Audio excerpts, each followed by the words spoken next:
The great happiness. बुद्धं शरणं गच्छामि। सुविजानो भवं होति, सुविजानो पराभवो, धम्मकामो भवं होति, धम्मदेशी पराभवो।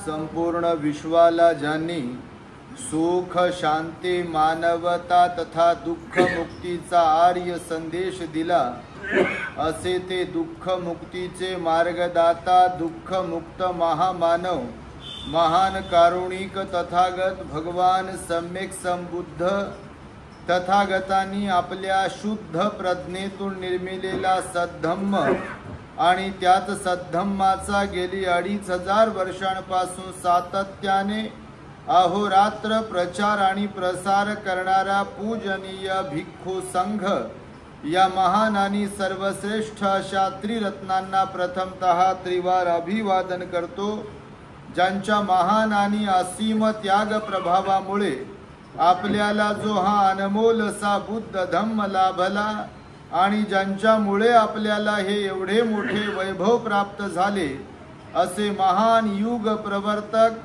भारतीय राज्यघटनेचे शिल्पकार परमपूज्य बोधिसत्व डॉक्टर बाबासाहेब आंबेडकर या महामानवाच्या महान अशा धम्मक्रांतीमध्ये संपूर्ण जीवनाला समर्पित करून आज या मंगलमय सायंकाळच्या प्रहरी आपल्या मैत्री बुद्ध विहारात माझ्या समवेत उपस्थित असलेले पूजनीय भिक्खू मंगलबोधीजी, श्रामणेर श्रद्धानंदजी आणि परिसरातील सर्व श्रद्धावंत उपासक उपासिका बालक तथा बालिकांनो, तद्वतच दी ग्रेट हॅपीनेस या आपल्या यूट्यूब चॅनलचे सर्वच दर्शक, सर्वप्रथम तुम्हा सर्वांच्या प्रती मंगल मैत्री सद्भावना व्यक्त करतो आणि आपणा सर्वांच्या दुःख मुक्तीकरिता तथागत भगवान बुद्धांद्वारा शिकविलेल्या धम्मोपदेशास प्रारंभ करतो।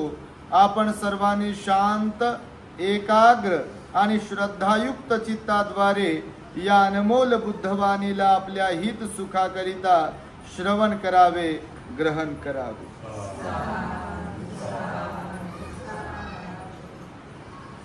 भगवान बुद्धांनी 2500 वर्षांपूर्वी जे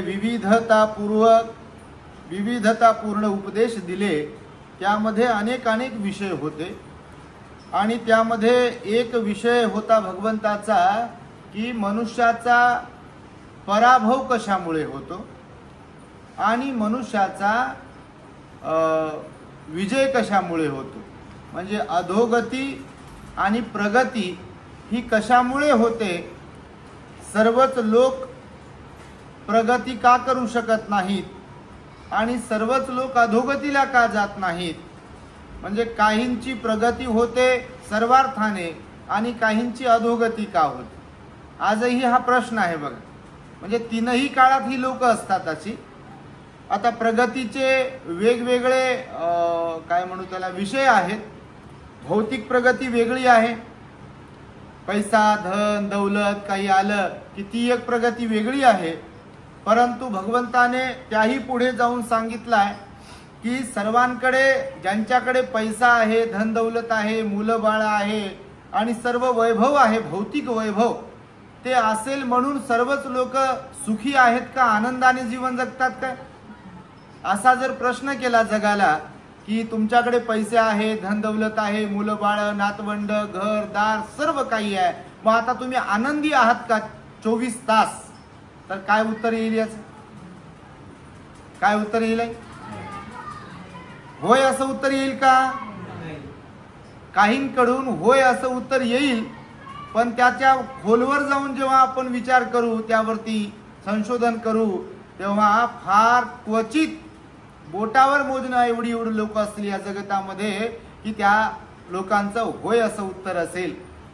कारण जगामध्ये धनवान लोक भरपूर आहेत, म्हणजे सर्व काही भौतिक संपत्ती असलेली लोक भरपूर आहेत, परंतु याचा अर्थ असा नाही आहे की सर्व लोक आनंदी आहेत, प्रसन्न चित्तानेच वावरतात सदा सर्व काळ, किंवा सुखीच आहेत एकदम, असं आपण म्हणू शकत नाही.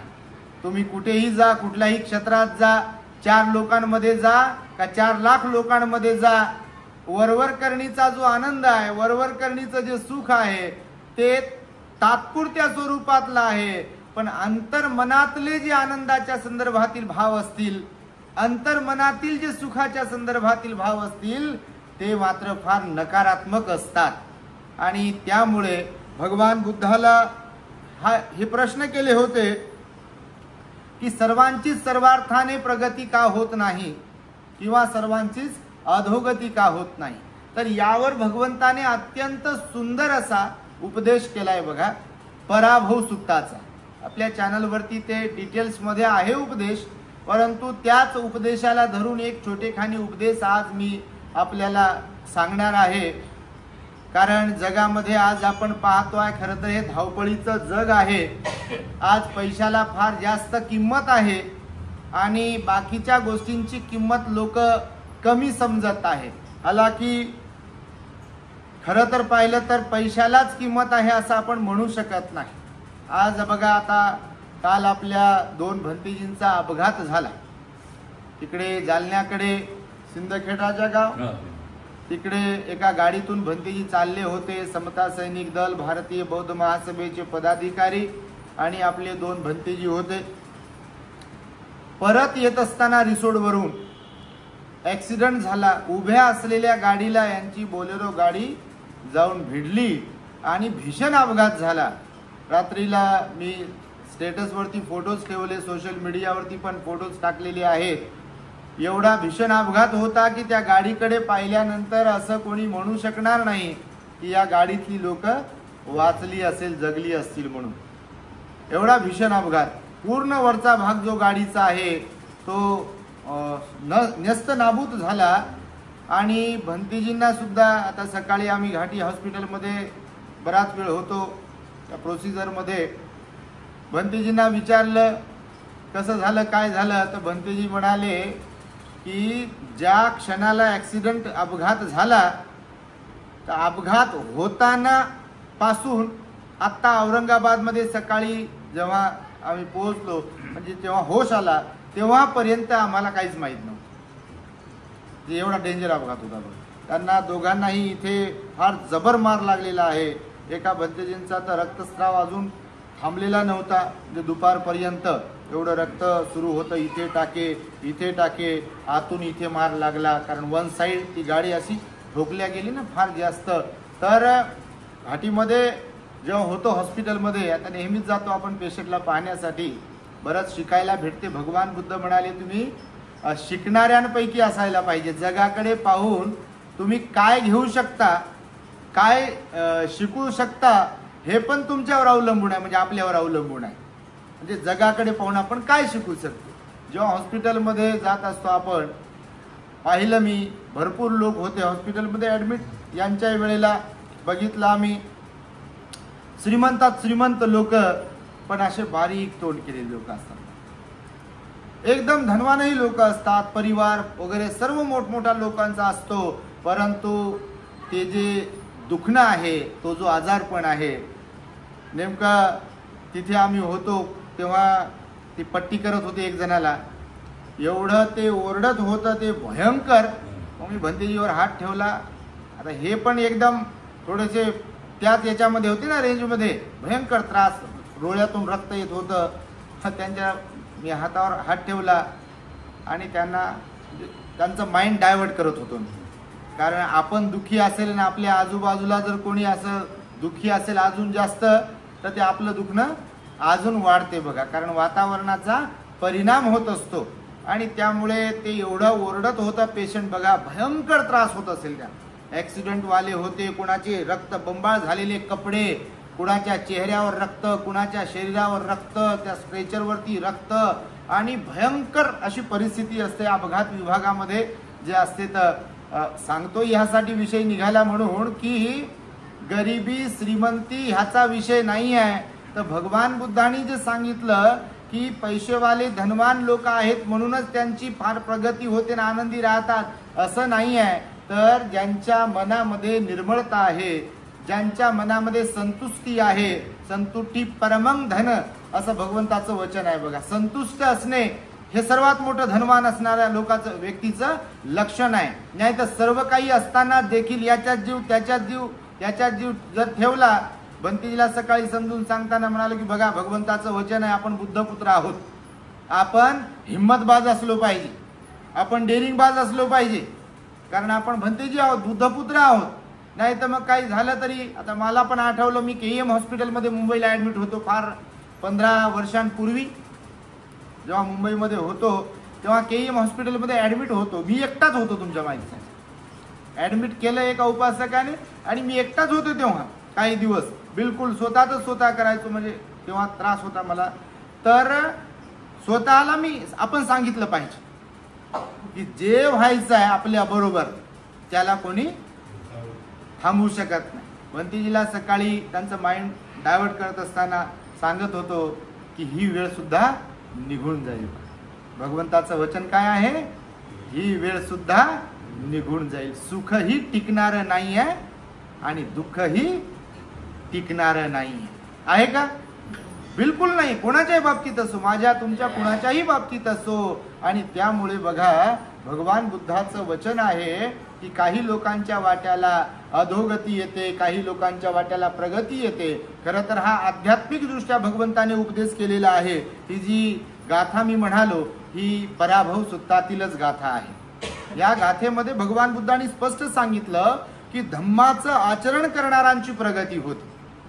भगवंताचं वचन काय आहे म्हणजे पालीचा मराठीमध्ये अर्थ, धम्माचं आचरण करणाऱ्यांची प्रगती होते, तर धम्माचा द्वेष करणाऱ्या लोकांची अधोगती होते. हे वचन कुणाचं आहे? भगवान बुद्धांचं आहे. आणि म्हणून आज आपण पाहतोय, मी आता मगाशी जे म्हणालो की काही लोकांकडे सर्व काही आहे, पण बघा घरामध्ये किंवा त्यांच्या जीवनामध्ये अशी संतुष्टी नाही आहे. बघा खऱ्या अर्थाचा जो आनंद असतो तो आनंद नाही आहे. बघा सदा सर्व काळ दुःखच आहे. म्हणायला घर आहे, मुलं बाळ नातवंड सगळं काही आहे, म्हणजे काय म्हणू त्याला आपण, पुरणपोळी खाऊ शकतात सोन्याच्या ताटामध्ये, परंतु घरामध्ये समाधान नाही आहे, संतुष्टी नाही आहे. दुःखच दुःख, जेव्हा पाहावं तेव्हा दुःखच दुःख, असंतुष्टपणा, असमाधानीपणा त्यांच्या चेहऱ्यावरती आणि परिवारामध्ये. तर भगवंताने ह्याचं कारण सांगितलं आहे की धम्माचरण करणाऱ्या लोकांची प्रगती होते आणि धम्माचा द्वेष करणाऱ्या लोकांची अधोगती होत असते. कारण भगवान म्हणाले धम्माचा द्वेष करणारे म्हणजे काय? धम्माचा द्वेष करणारे लोक म्हणजे काय? आता तुम्हाला वाटेल की धम्माचा कोण द्वेष करेल? तर धम्माचा द्वेष म्हणजे असा आपण जसा समजतो तसाच द्वेष करणे नव्हे. तर भगवंताने सांगितलं जे अश्रद्धावान लोक असतात, धम्माचा द्वेष करणाऱ्या लोकांची व्याख्या करताना काय सांगितलं?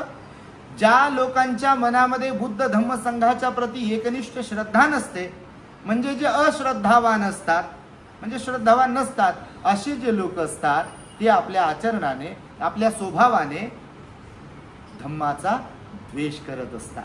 कारण धम्माच्या आचरणावर त्यांचा विश्वास नाहीये. आणि असे कितीतरी लोक असतात बघा, कर्म नाही म्हणतात, कर्माचं फळ नाहीये म्हणतात, पुण्याचंही फळ नाही, पापाचंही फळ नाहीये म्हणतात, सेवेचं फळ नाहीये म्हणतात, बुद्ध वचन पठन करण्याचं काही फळ नाहीये म्हणतात, ध्यानाचंही काही फळ नाहीये म्हणतात. असे कितीतरी लोक तुम्हाला या जगतामध्ये सापडतील. आणि म्हणून भगवंताने सांगितलंय की धम्मद्वेष करणारे लोक म्हणजे कोणते, ते त्यांची व्याख्या काय आहे? तर त्यामध्ये प्रथम दर्शनी सांगितलं जे अश्रद्धावान असतात. बुद्ध धम्म संघाच्या संदर्भामध्ये ज्यांच्या मनामध्ये श्रद्धा नसते ते धम्माचा द्वेष करणारे असतात. म्हणून बघा सगळीकडे तुम्ही जर आज पाहिलं, आपल्या लोकांचा जर विचार केला, या लोकांचा म्हणजे इतर लोकांच्या बद्दल आपल्याला काही म्हणणं नाही आहे, त्यांची तर श्रद्धा आहेच बघा त्यांच्या दैवताबद्दल. म्हणजे बाबासाहेबांनी सुद्धा इतरांकडून चांगले गुण घेतले पाहिजे हे भगवंताने पण शिकवलं, बाबासाहेबांनी पण सांगितलं की काही लोक असतील त्यांच्यामध्ये जर चांगले गुण असतील, आता तुम्ही आजूबाजूला पाहत असताल लोकांमध्ये किती श्रद्धा आहे बघा, ज्याला आपण अंधश्रद्धा मानतो, पण त्यांच्या त्यांच्या दैवताबद्दल, त्यांच्या त्यांच्या धर्माबद्दल, त्यांच्या त्यांच्या परंपराबद्दल त्यांच्यात किती श्रद्धा आहे. त्या तुलनेमध्ये काही अपवाद वगळता आपल्या लोकांचा आहे का श्रद्धा आपल्याकडे? आहे का? नाही आहे बघा, बिलकुल. आणि मग भगवंताने म्हणून सांगितलं, जे अश्रद्धावान असतात ते धम्माचा द्वेष करणारे असतात, म्हणजे त्यांच्या आचरणात, कारण धम्मावर त्यांचा विश्वास नाहीये, धम्माच्या आचरणावर त्यांचा विश्वास नाहीये, कारण त्यांची श्रद्धा नाहीये. याने काही होत नाही, त्याने काही होत नाही, समजा अशी मानसिकता आहे. तर पहिलं लक्षण सांगितलं धम्मद्वेषी कोण, तर जे अश्रद्धावान असतात ते धम्मद्वेषी म्हटलेलं आहे. दुसरं सांगितलं आहे की स्वैराचारी लोक जे असतात ते धम्माचा द्वेष करतात. आता स्वैराचारी म्हणजे कोण, तर जे हिंसक प्रवृत्तीचे लोक आहेत, जे चौर्य कर्माच्या प्रवृत्तीचे लोक आहेत, जे व्याभिचारी प्रवृत्तीचे लोक आहेत, जे खोटं बोलण्याच्या प्रवृत्तीचे लोक आहेत, जे इतरांना फसवण्याच्या प्रवृत्तीचे लोक आहेत, जे दारू गांजा बिडी तंबाखूचं सेवन करण्याच्या प्रवृत्तीचे लोक आहेत. स्वैराचारी म्हणजे त्याला दुराचारी पण म्हटलं आहे. तर असे लोक धम्माचा द्वेष करणारे आहेत. आता बौद्ध बनून घेणारे लोक जर दारूच्या अड्ड्यावर रोज जात असतील, दारू पित असतील, बौद्ध म्हणून घेणारे लोक जर तंबाखू खात असतील, मावा खात असतील, किंवा अजून काय काय खात असतील, तर भगवंताने सांगितलंय की ते धम्मद्वेषी आहे, कारण त्याचा परिणाम होतो. जे धम्माचा द्वेष करतात त्यांचा पराभव होते. पराभव कसा होईल? आता तुम्ही समजा, आता धम्माचा द्वेष करणं, स्वैराचार म्हणालो ना, धम्माचा द्वेष करणारे लोक म्हणजे स्वैराचारी. आता तुम्ही इथल्या कॅन्सर हॉस्पिटलला जाऊन पहा, जे लोक काय काय खातात त्यांचा जबडा काढलेला आहे बघा. तुम्ही कधी जाऊन पाहू वाटत नाही आपल्याला त्या लोकांकडे, एवढं डेंजर परिस्थिती असते. हे काढून टाकलेलं आहे, जबडा काढून टाकला, दात काढून टाकले बघा, हे पूर्ण फाडून टाकलाय बघा, म्हणजे ज्याला ज्याला तसा कॅन्सर झालेला आहे. तर भगवंताचं काय वचन आहे, जे धम्माचा द्वेष करतील त्यांची अधोगती होईल. समजतं तुम्हाला? म्हणजे भगवंताचं वचन कसं आहे बघा. द्वेष करणे म्हणजे असं आपण समजतो तसा नाही, तर आचरणिक दृष्ट्या आचरणापासून दूर जाणं धम्माच्या म्हणजे धम्माचा द्वेष करणे, असं भगवंताचं म्हणणं आहे. आणि म्हणून जो कोणी स्वैराचारी आहे, दुराचारी आहे, दुशील आहे, शीलाचं पालन करत नाही, ते धम्माचा द्वेष करणारे आहेत. अशी दुसरी व्याख्या. तिसरी व्याख्या लक्षण सांगितलं धम्माचा द्वेष करणारे कोण, तर जे असंयमी असतात. असंयमी लोक जे असतात ते धम्माचा द्वेष करणारे लोक असतात, भगवंतानं सांगितलं. आता असंयम कशाचा, तर आपल्या वाणीचा, मनाचा आणि शरीराचा. मनुष्य कर्म किती अंगाने करतो? किती अंगाने करतो? 3 अंगाने कर्म करत असतो. एक तर वाणीच्या द्वारे पुण्य किंवा पाप, मनाच्या द्वारे पुण्य किंवा पाप, आणि या शरीराच्या द्वारे पुण्य किंवा पाप. किती अंगाने?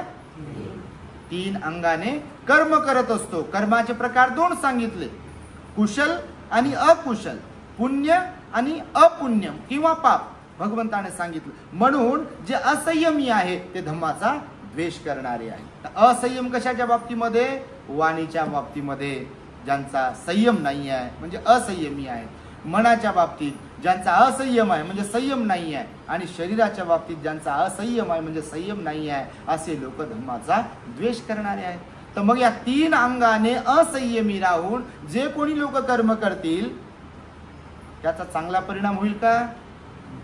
होईल का परिणाम चांगला? होणार नाही. म्हणून भगवंताने सांगितलं अशा प्रकारचे असंयमी जेवढे लोक आहेत जगतामध्ये ते धम्माचा द्वेष करणारे लोक आहेत. आणि त्यानंतर भगवंताने धम्माचा द्वेष करणारे 4था प्रकार सांगितला, जे अधार्मिक आहेत. काय म्हणाले? अधार्मिक लोक. आता अधार्मिक लोक कोण आहेत? कोणाला म्हणता तुम्ही अधार्मिक? ज्यांचा दान पुण्यावरती विश्वास नाही आहे, जे दान पुण्य करण्यावरती विश्वास ठेवत नाहीत, जे शील पालन करण्यावरती विश्वास ठेवत नाहीत, आणि जे ध्यान करण्यावरती विश्वास ठेवत नाहीत, असे लोक धार्मिक आहेत. बाकी सगळ्या गोष्टी माहिती असतील त्यांना, विद्वत्ता असेल त्यांच्याकडे, सगळ्या गोष्टी माहिती असतील त्यांना, परंतु दान पुण्याच्या बाबतीमध्ये त्यांचा विश्वास नसेल, शील पालनाच्या बाबतीत त्यांचा विश्वास नसेल, पंचशील अष्टशील आणि ध्यान करण्यावरती त्यांचा विश्वास नसेल, तर असे लोक काय करतात? धम्माचा द्वेष करतात. आणि भगवंताचं वचन आहे, मग जे कोणी धम्माचा द्वेष करतात त्यांची अधोगतीच होते, त्यांची प्रगती होत नाही, त्यांचा पराभव होतो म्हणाले भगवान बुद्ध. जीवनामध्ये बिलकुल पराभव होतो. तर ही धम्मद्वेषीची व्याख्या. दुसरी व्याख्या सांगितली, मग धम्माचं आचरण करणारे कोणते आहेत? बघा समोर अर्थ काय सांगितला होता? धम्माचं आचरण करणाऱ्यांची प्रगती होते, तर धम्माचा द्वेष करणाऱ्यांची अधोगती होते. आता धम्माचा द्वेष करणाऱ्यांची अधोगती कशी होते हे आपण थोडक्यात पाहिलं. धम्मद्वेषी कोण आहेत हे तुम्हाला सांगितलं. आता तर मग धम्मचारी कोण? धम्मचारी म्हणजे धम्माचं आचरण करणारे. धम्मचारी सुखं सेती, काय म्हणत असता वंदनेमध्ये? धम्मचारी सुखं सेती अस्मिन् लोके परम च, म्हणत असता की नाही? विसरले? धम्मचारी सुखं सेती अस्मिन् लोके परम च. धम्मचारी म्हणजे धम्माचं आचरण करणारी व्यक्ती, जे पंचशील पालन करत आहेत, जे दान पुण्य करत असतात, जे सील पालन करतात, पंचशील अष्टशील, आणि जे ध्यान करतात, त्यांना धम्मचारी किंवा धम्माचं आचरण करणारी व्यक्ती म्हटलं. तर भगवान बुद्ध म्हणाले, जे धम्मचारी सुखं सेती, सेती म्हणजे झोपणे. सेती म्हणजे ती शेती नाही, सेती म्हणजे सस्याचं, सेती म्हणजे झोपणे. कोणतं? कसं झोपणे? सुखं सेती, सुखाने झोपणे. आता याच्यामध्ये सेतीचा अर्थ झोपणे पण लावलेला आहे आणि जीवन जगणे पण त्याचा अर्थ लावलेला आहे. धम्मचारी सुखं सेती अस्मिन् लोके, अस्मिन् म्हणजे आत्ता, वर्तमानामध्ये, अस्मिन् लोके, या लोकी. आता वर्तमानातलं जे लोक आहे म्हणजे जीवन, वर्तमानातील जे जीवन आहे, अस्मिन् लोके परमिच, नंतरचं जे आहे लोक भविष्यातील, तर त्याला म्हटलं परमिच. धम्मचारी सुखं सेती, धम्माचे आचरण करणारी आत्ताही आणि नंतरही सुखाने झोपतात किंवा सुखाने जीवन जगू शकतात, आणि त्यासाठी धम्मचारी असावं लागतं म्हणाले भगवान बुद्ध. आता काही काही लोकांना तर झोपच येत नाही,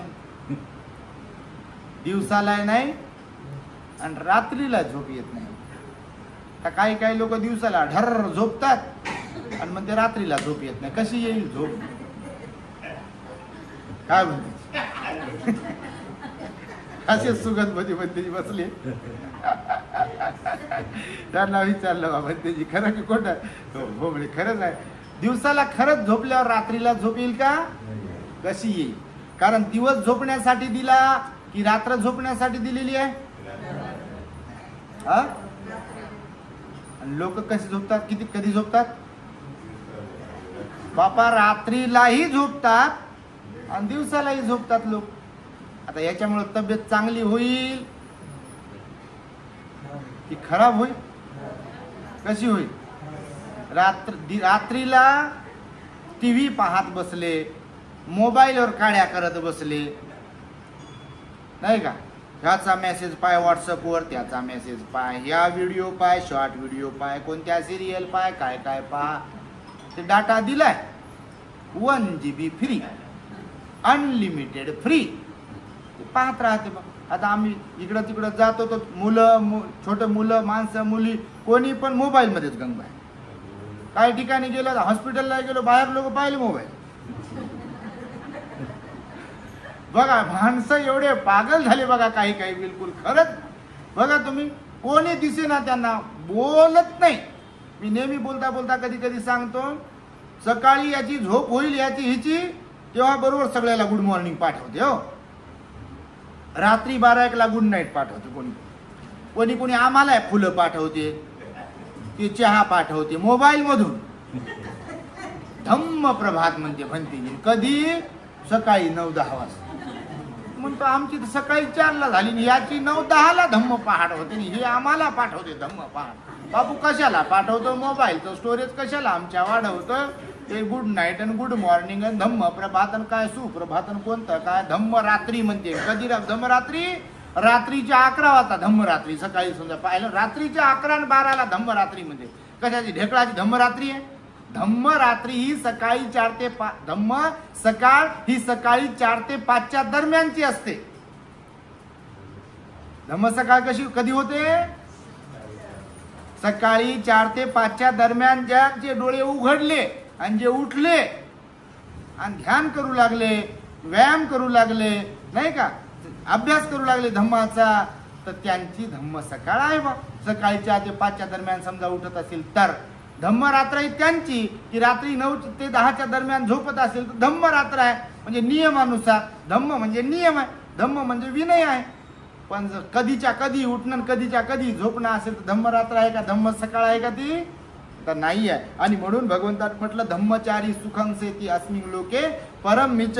तर त्याच्यामध्ये धम्मचारी कोण हे जेव्हा विचारलं गेलं भगवंताला आपल्या, तर भगवंताने सांगितलं बघा, ज्यांची त्रिरत्नांवरती एकनिष्ठ श्रद्धा आहे, ज्यांची त्रिरत्नांवरती बुद्धरतन, धम्मरतन, संघरतन या 3 रत्नांवरती ज्यांची एकनिष्ठ श्रद्धा आहे ते लोक धम्मचारी आहेत. नाही तर भीम के लखते जिगर, कधी कधी इधर आणि बाकी सगळा वेळ उधर. मला सांगा एकनिष्ठ श्रद्धा आहे का मती? तुम्ही नाही बापा, तुम्ही नाही चांगले, तुम्हाला नाही म्हणत. पण मला सांगा भीमके लगते जिगर जर असे असतील तर ते श्रद्धावान आहेत का एकनिष्ठ? नाही आहे बघा. तर मग भगवंतानं सांगितलं त्रिरत्नांवरती ज्यांची एकनिष्ठ श्रद्धा आहे, बुद्धावर, धम्मावर आणि संघावर फक्त. कारण नथी मे शरणं अंजन शिकवलं ना आपल्याला, बुद्धो में, धम्मो में आणि संघो में. तर म्हणून त्रिरत्नांवरती एकनिष्ठ श्रद्धा ज्यांची आहे ते धम्मचारी. दुसरी गोष्ट जे सिलवान आहेत, जे सिलवान आहेत, पंचशील पालन करतात, आठवड्यातून 1 दिवस का होईना उपोषताचं पालन करतात. आता बघा वर्षावास येत आहे, 10 जुलै ते 7 ऑक्टोबर. 10 जुलैला आषाढी पौर्णिमा आहे. आषाढी पौर्णिमेला भिक्खू जे असतात, उपसंपन्न भिक्खू ज्यांची उपसंपदा झाली आहे त्यांचे अधिष्ठान प्रारंभ होत असतात. म्हणजे वर्षावासाला सुरुवात होते आषाढ पौर्णिमेला. भगवंताचा आदेश आहे ना आषाढ पौर्णिमेला वर्षावासाचं अधिष्ठान करावं म्हणून. आणि म्हणून 10 जुलैला यावर्षी 2025ला 10 जुलै 2025 रोजीच्या आषाढ पौर्णिमेला वर्षावासाची सुरुवात होणार आहे. आणि 7 ऑक्टोबर 2025ला आश्विन पौर्णिमा आहे. त्या पौर्णिमेला वर्षावासाची सांगता किंवा वर्षावासाच्या अधिष्ठानाला समारोप त्याचा होत असतो. म्हणून या वर्षीचा अशा प्रकारचं कॅलेंडर आता हे विषय निघाला म्हणून मी तुम्हाला सांगत आहे. तर वर्षावासाचा जो पिरियड असतो त्या दरम्यान बघा काही काही लोक उपासक उपासिका सुद्धा अधिष्ठान करतात. वर्षावासाच्या दरम्यान मी दर आठवड्याला किंवा कोणी 3 महिन्यांपर्यंत जर घरच्यांची परवानगी वगैरे असेल तर अधिष्ठान करतात. आर्य उपोषत पालन करण्यास भगवंताने महिन्यातले 4 दिवस उपोषताचे सांगितले बघा. जे धार्मिक लोक असतात, खरोखर ज्यांची खरंच बुद्ध धम्म संघावर श्रद्धा असते तेच लोक उपोषताचं पालन करू शकतात. बाकी लोक उपोषताचं पालन करू शकत नाही. कारण उपोषत पालन करण्यासाठी बुद्ध धम्म संघावर श्रद्धा असावी लागते. पंचशील असेल, उपोषतशील असेल, पालन करण्यासाठी पहिली गोष्ट तर बुद्ध धम्म संघावरती श्रद्धा असावी लागते. दुसरी गोष्ट उपोषत पालन करण्यासाठी वाणी, मन आणि शरीरावर संयम ठेवावा लागतो. उपोषत पालन करायचं, पंचशील पालन करायचं तर. आणि म्हणून सिलवान बनावं लागतं. धम्मचारी त्यांना म्हणतात की जे सिलवान असतात. धम्मचारी त्यांना म्हणतात जे संयमशील असतात. कायावाच्या मनावरती ज्यांचा संयम आहे ते लोक धार्मिक आहेत असं आपण म्हणू शकतो. त्यानंतर जे लोक धार्मिक असतात ते दान पुण्य करणारे असतात. जे लोक धार्मिक असतात ते पालन करणारे असतात. जे लोक धार्मिक असतात ते ध्यान करणारे असतात. जे लोक धार्मिक असतात ते विहारात जाणारे असतात. कारण हे लक्षण आहेत ना सर्व धार्मिक लोकांची. तुम्ही थायलंड, श्रीलंकेमध्ये पहा किंवा जे लोक खरंच धार्मिक आहेत ते बघा नेहमी नेहमी विहारात जातील, नेहमी नेहमी भिक्खू संघाला भोजन आदी दान देत राहतील, नेहमी नेहमी पंचशील पालन करत राहतील, नेहमी नेहमी अष्टशील पालन करत राहतील, नेहमी नेहमी ध्यानाला जातील, शिबिराला जातील, घरी ध्यान करतील आणि आपल्या घरामध्ये सुद्धा धार्मिक संस्कार आपल्या मुलाबाळांना देतील. त्यांना धार्मिक म्हटलेलं आहे. त्यानंतर जे लोक धम्मप्रचारात सहयोग करतात, कारण बुद्ध शासन टिकवून ठेवायचं आहे ना. बुद्ध शासनाला टिकवून ठेवण्यासाठी, बुद्ध शासनाची वृद्धी होण्यासाठी जेवढे भिक्खू आवश्यक आहेत, जबाबदार आहेत, तेवढेच उपासक सुद्धा आवश्यक आहेत, जबाबदार आहेत. कारण धम्मरथ जो आहे तो 4 चाकांवरती उभा आहे. भिक्खू भिक्खुनी उपासकानी उपासिका परस्परावलंबी आहेत नाही. कारण भिक्खूंची उपासकांना गरज आहे पुण्यकर्म करण्यासाठी. पुण्यं खेतं म्हटलं ना. सुपटिपन्नो भगवतो सावक संगो उजुपटिपन्नो भगवतो सावक संगो न्यायपटिपन्नो भगवतो सावक संगो सामीचिपटिपन्नो भगवतो सावक संगो यदिदं चत्तारि पुरिस युगानि अट्ठपुरिस पुग्गला एस भगवतो सावक संगो आहुनेयो पाहुनेयो दक्षिणेयो अंजली करणीयो अनुत्तरं पुण्यं खेतं लोकस्साती. हा संघ जो आहे भगवान बुद्धांचा पुण्यक्षेत्र आहे. आणि त्यामुळे भगवंताने सांगितलं की उपासकांचं परम कर्तव्य आहे की भिक्खूंना नेहमी नेहमी सातत्याने श्रद्धापूर्वक निस्वार्थपणे कुठल्याही प्रकारची अपेक्षा न ठेवता त्यांना दान पुण्य केलं पाहिजे, त्यांची सेवा केली पाहिजे, त्यांना चिवर भोजन औषधी विहार भिक्खू निवासाचं दान देत राहिलं पाहिजे. त्याने बुद्ध शासनाची वृद्धी होईल. आणि त्यामुळे भिक्खू पण आवश्यक आहे आणि उपासकही आवश्यक आहे बुद्ध शासनाची वृद्धी करण्यासाठी. म्हणून धम्म प्रचारात सहयोग करणारे जे असतात ते धार्मिक असतात.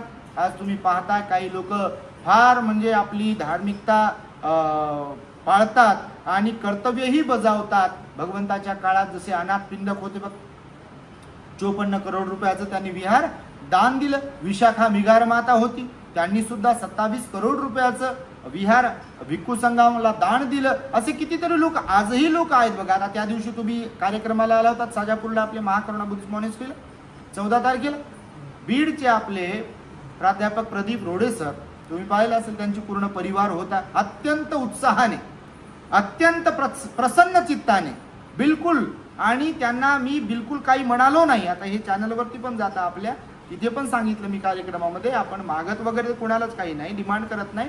सार्वजनिक स्वरूपामध्ये स्वइच्छेनं जे लोक दान देतात त्यांचं दान आपण स्वीकारतो आणि भगवंताचा तोच नियम आहे बिलकुल.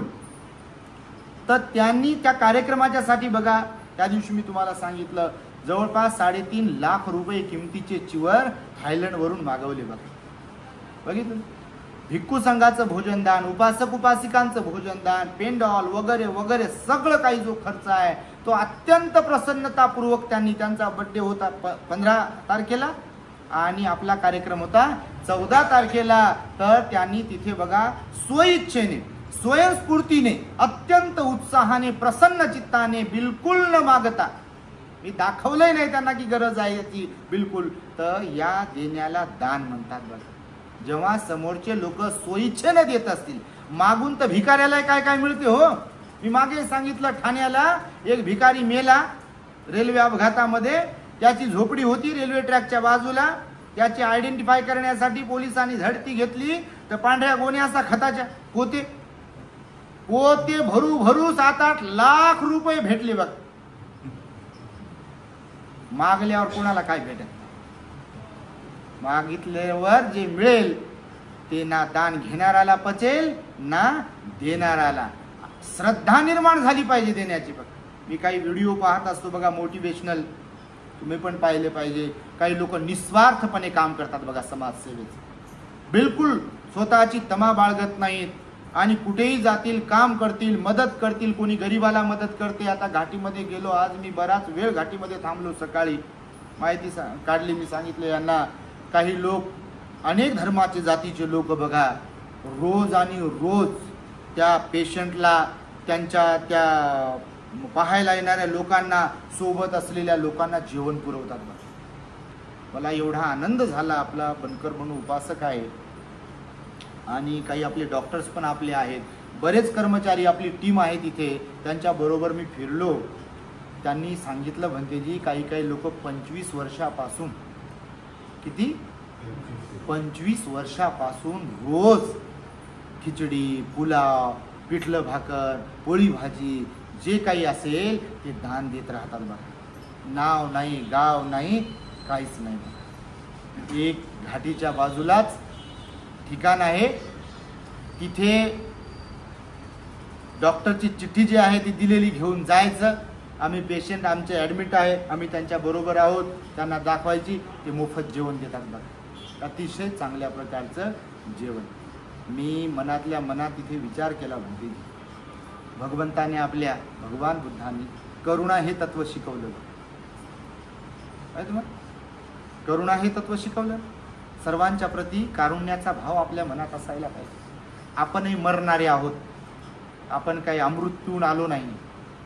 मी मरणार आहे, तुम्ही आणि सगळेजण मरणार आहोत. कोणी इथे जिवंत राहणार नाही आहे. मी आजारी पडणार आहे, तुम्ही आजारी पडणार आहे. कधी काय प्रॉब्लेम होईल, कधी थांबू आपलं जीवन, हे सांगता येते का?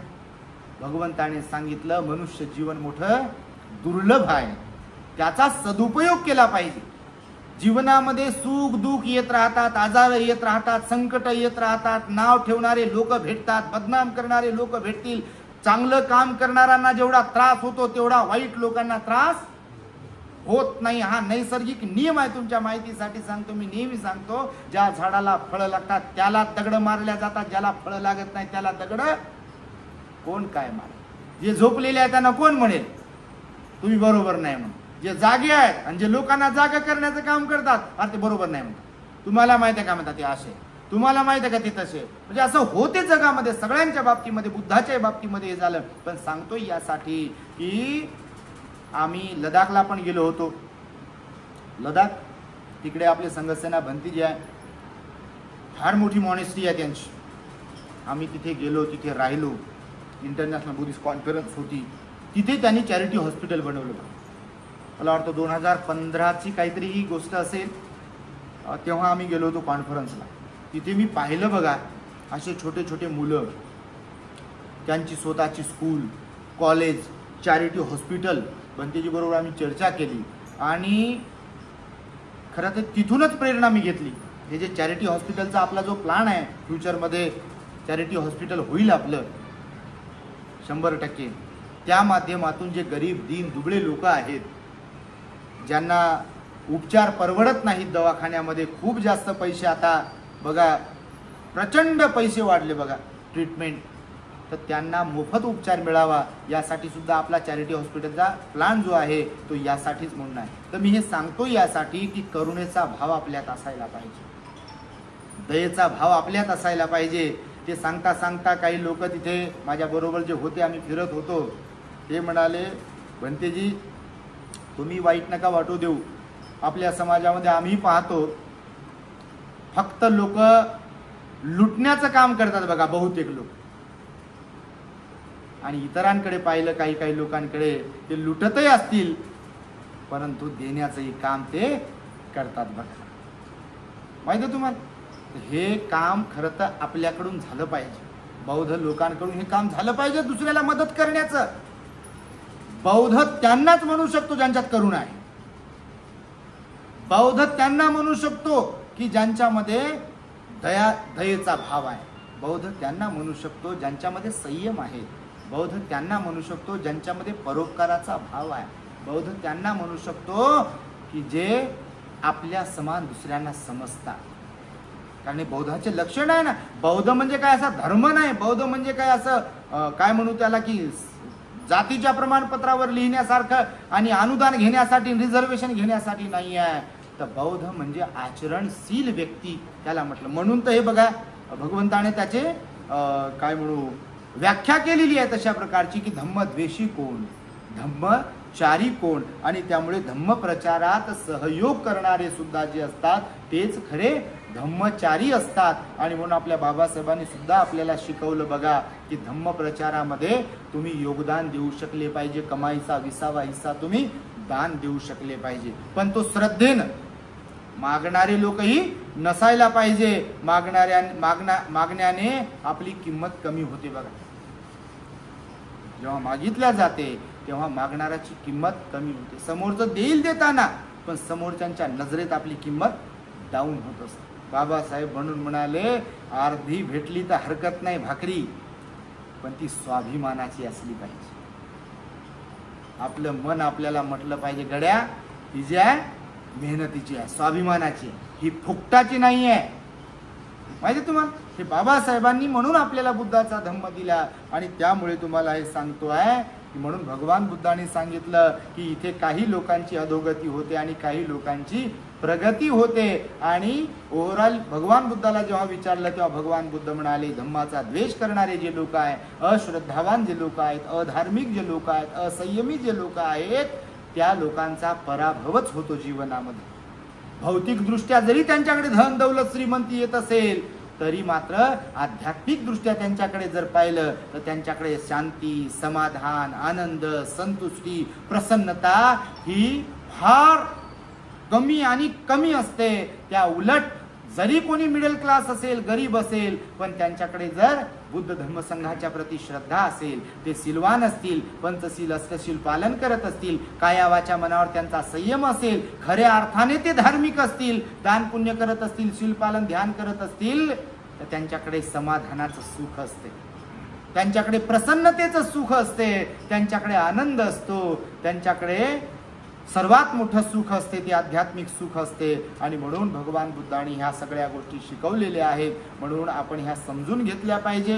एकदा असंच बघा, एका गुरुजीकडे आपल्या शिष्याने एका प्रश्न विचारला की गुरुजी, इथे काहींची अधोगती का होते आणि काहींची प्रगती का होते?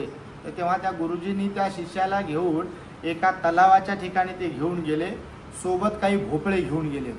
भोपळे समजते का? भोपळे माहित आहे? चल रे भोपल्या, टुनुक टुनुक ते धडा होता बघ. म्हातारी बिचारी चालली होती लेकीकडे चालली होती, लेकीकडेच खायला भेटते. लेकाकडे काय ढेकळं भेटेल? लेक उपाशी ठेवते, लेकीची अपेक्षा असते बघा. म्हणून मुलगा असो नसो, मुलगी पाहिजे बघा तुमच्या माहितीसाठी. कारण मुलांच्या तुलनेमध्ये मुलगी ही प्रेमळ असते. आई, बहीण, भाऊ सगळ्यांच्या प्रती तिच्या मनामध्ये प्रेमाचा भाव असतो, नाही का? असते की नाही? होच म्हणाल बापा, नाही काय म्हणाल. आणि मुलगा असेल तर काही अपवाद, तुमचे अपवादच असतील बाबा, तुमचे तर लय चांगले असतील, तुमच्यांना दोष नाही. परंतु सांगतो हे यासाठी की त्या म्हातारीची गोष्ट अशी होती, चल रे भोपळ्या टुनुक टुनुक, ते लेकीकडे वाघ आला आणि ते वाघ मध्ये खाऊन टाक. तुमची गोष्ट दृष्टांत आहे तो की तुला खाऊन टाकतो म्हणते म्हातारी म्हणते लेकीकडे जाईल, तूप रोटी खाईल आणि मग तू मला खावा, आणि नंतर भोपळ्यात बसून येते म्हणते. असा एक धडा होता. तर ते भोपळे, तर मग हे गुरुजी जे आहे काही भोपळे घेऊन आणि शिष्याला सोबत घेऊन तलावाजवळ गेले आणि सर्व भोपळे त्यांनी त्या तलावामध्ये सोडले. आता ज्या भोपळ्यांना छिद्र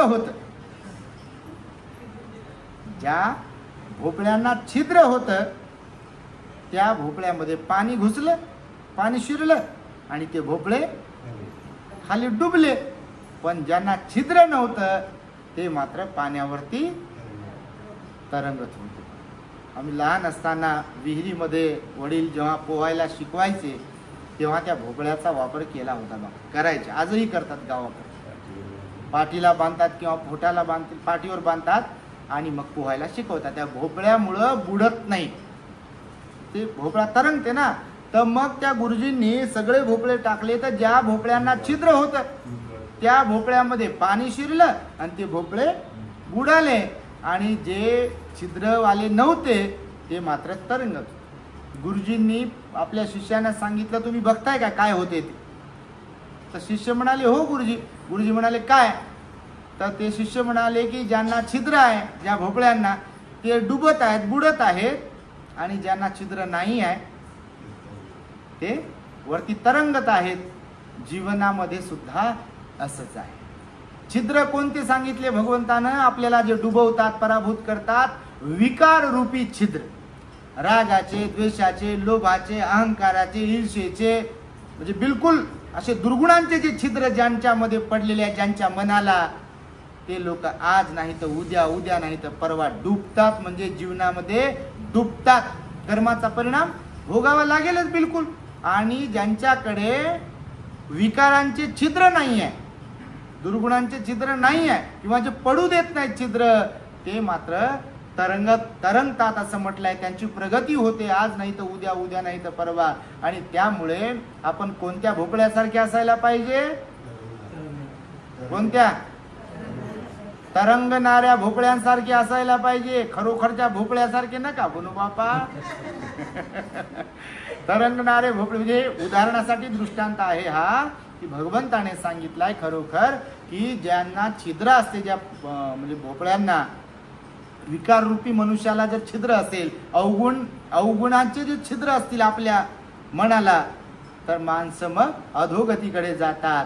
आणि जर विकार रूपी छिद्र नसेल आपल्या मनाला, तर आपण मात्र तरंगतो, म्हणजे सुखाने जीवन जगतो, आनंदाने जीवन जगतो. आणि त्यामुळे हा छोटा खानी उपदेश तुमच्यासाठी होता की सर्वांचीच सर्वार्थाने प्रगती का होत नाही, काहींची अधोगती तर काहींची प्रगती का होते, हे पराभव सुत्तात विस्ताराने शिकवलंय. आपल्या दी ग्रेट हॅपीनेस चॅनलवरती पराभव सुत्ता आहे आणि ते आपण ऐकावं. तुम्हाला अत्यंत सुंदर प्रकारे तो उपदेश भगवान बुद्धांनी दिलेला त्या काळात श्रवण करायला मिळेल आणि जीवनाला एक नवी दिशा मिळेल, धम्माचे आचरण करण्याची एक नवीन ऊर्जा मिळेल. यासाठी म्हणून हा छोटासा उपदेश तुम्हा सर्वांच्या समोर ठेवून माझ्या शब्दांना इथे मी पूर्ण विराम देतो. भवतो सर्वमंगलं रक्षन्तु सर्वदेवता सर्वबुद्धानुभावेन सदा सुखी भवन्तु ते. भवतु सर्वमंगलं रक्षन्तु सर्वदेवता सर्वधर्मानुभावेन सदा सुखी भवन्तु ते. भवतु सर्वमंगलं रक्षन्तु सर्वदेवता सर्वसंघानुभावेन सदा सुखी भवन्तु ते.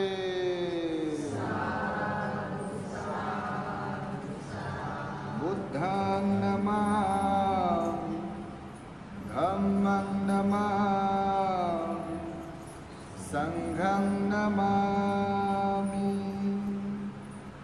सूचना आहे सर्वांना. खरं तर बुद्ध बाबासाहेबांना अभिप्रेत असलेला आदर्श बौद्ध समाज निर्माण व्हावा हा आपला अजेंडा आहे, हा आपला शुद्ध हेतू आहे. आणि त्यामुळेच प्रत्येक कार्यक्रमातील धम्मदेशना आपल्या चॅनलवरती टाकत असतो. निश्चितपणे तुमच्यापैकी बरेच जण आपल्या दी ग्रेट हॅपीनेस चॅनलचे फॉलोअर्स आहात, सबस्क्रायबर आहात. एकदा सर्वांसाठी टाळ्या वाजवा तुम्ही. हे यासाठी सांगतो आहे की तुमच्यापैकी जे नवीन असतील तर त्यांनी आपल्या परिवारामध्ये टी व्हीला कनेक्ट करून किंवा मोबाईलमध्ये आपल्या परिवारामध्ये परिवर्तन व्हावं, मुलांवर धम्माचे संस्कार व्हावेत, बाबासाहेब त्यांना कळावेत. ही इच्छा ज्यांची कुणाची असेल किंवा घरामध्ये विस्कटलेली घडी ज्यांच्या कुणाची असेल आणि त्यांना वाटत असेल की ती घडी नीट व्हावी, घरामध्ये धम्ममय वातावरण खरंच निर्माण व्हावं, तर त्यांच्यासाठी उपयुक्त असलेलं आपलं दी ग्रेट हॅपीनेस चॅनल आहे. तर आपल्या चॅनलला तुमच्याकडे मोबाईल आहे, टी व्हीवरील किंवा मोबाईलवरील किंवा यूट्यूबवरील नको ते डोकं खराब करणाऱ्या मालिका, सिरियल, चित्रपट पाहण्यापेक्षा आणि मुलांनाही त्या माध्यमातून बिघडवण्यापेक्षा बुद्ध बाबासाहेबांना अभिप्रेत असलेले अनेक विषयांवरील प्रवचन आपल्या चॅनलवरती असतात. तर म्हणून मोबाईलमध्ये जाऊन यूट्यूबला आपल्या दी ग्रेट हॅपीनेसला तुम्ही सबस्क्राईब करावे, इतरांनाही सबस्क्राईब करण्यासाठी सांगावे आणि जी प्रवचनं असतात ती आपल्या नातेवाईक, आप्तेष्ट आणि व्हॉट्सअप ग्रुपवरील जेवढी लोक असतात त्यांना शेअर करत राहावीत, लाईक करावीत आणि कॉमेंट्स करत राहाव्यात, जेणेकरून बुद्ध धम्माचा प्रचार आणि प्रसार होईल. The great happiness. शरणं गच्छामि.